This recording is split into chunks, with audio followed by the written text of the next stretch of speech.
everyone. So in this question, we are given the four options. We have these questions where we need to apply this Bedmas trick here. But we can see that we don't have different operations here. We just have one operation, that is division, right?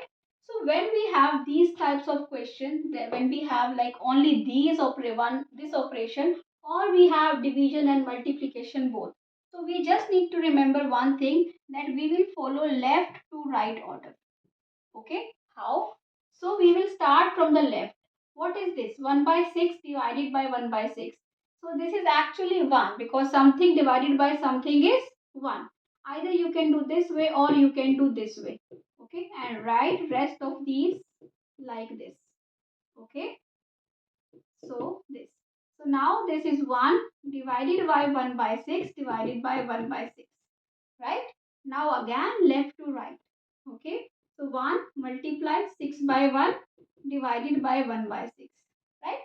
So this is 6 divided by 1 by 6. Again, so 6 multiply 6, because when we change this division to multiplication, we flip the term, right? So this become 36. What is 36? 6 square, because we actually need to answer in powers of 6. So what is the answer? B. So I hope you understood this. If you like it, do subscribe to my channel, do comment. Thank you for watching. Bye bye.